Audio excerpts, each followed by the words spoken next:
కుత్బుల్లాపూర్ నియోజకవర్గం దూలపల్లి పరిధిలోని జీవ వైవిధ్య సంస్థలో జరిగిన వికసిత భారత్ 2047 లక్ష్య సాధనలో భాగంగా దూలపల్లిలో ప్రాంతీయ పరిశోధనా సదస్సు నిర్వహించబడింది.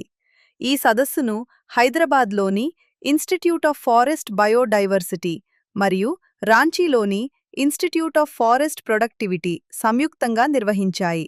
ఈ కార్యక్రమంలో ముఖ్య అతిథిగా హాజరైన అటవీశాఖ ముఖ్య సంరక్షణాధికారి డాక్టర్ సువర్ణ, డైరెక్టర్ డాక్టర్ ఎస్. పట్నాయక్ మాట్లాడుతూ, వికసిత భారత్ 2047 లక్ష్యంగా హైదరాబాద్ ఐఎఫ్బీలో ఎటువంటి పరిశోధనలు జరగాలి, ఇప్పటివరకు ఎలాంటి పరిశోధనలు జరిగాయి, అంతరించిపోతున్న ఎన్నో జీవజాతులపైన వాటిని ఎలా పునరుద్ధరించాలి, భవిష్యత్తు తరాలకు ఆ జీవజాలాన్ని ఎలా అందించాలి అనే అంశాలపై ఈశాన్య భారతమైన ఒరిస్సా, జార్ఖండ్, వెస్ట్ బెంగాల్, తెలంగాణ రాష్ట్రాలకు సంబంధించిన అంశాలపైన హైబ్రిడ్ విధానంలో చర్చించడం జరిగిందని తెలిపారు.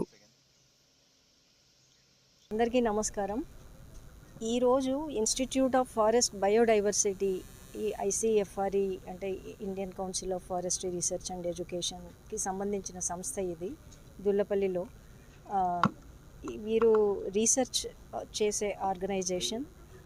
If genetic biodiversity are different aspects of biodiversity అంటే జీవ వైవిధ్యం పైన వీరు రీసెర్చ్ చేస్తూ ఉంటారు.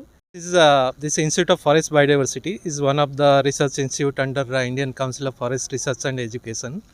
So every year we hold a stakeholder consultation meeting to know the problems of the forest department. As the forest department is our main stakeholder actually, we take up their research problems, develop research projects, then try to find a solution for those problems.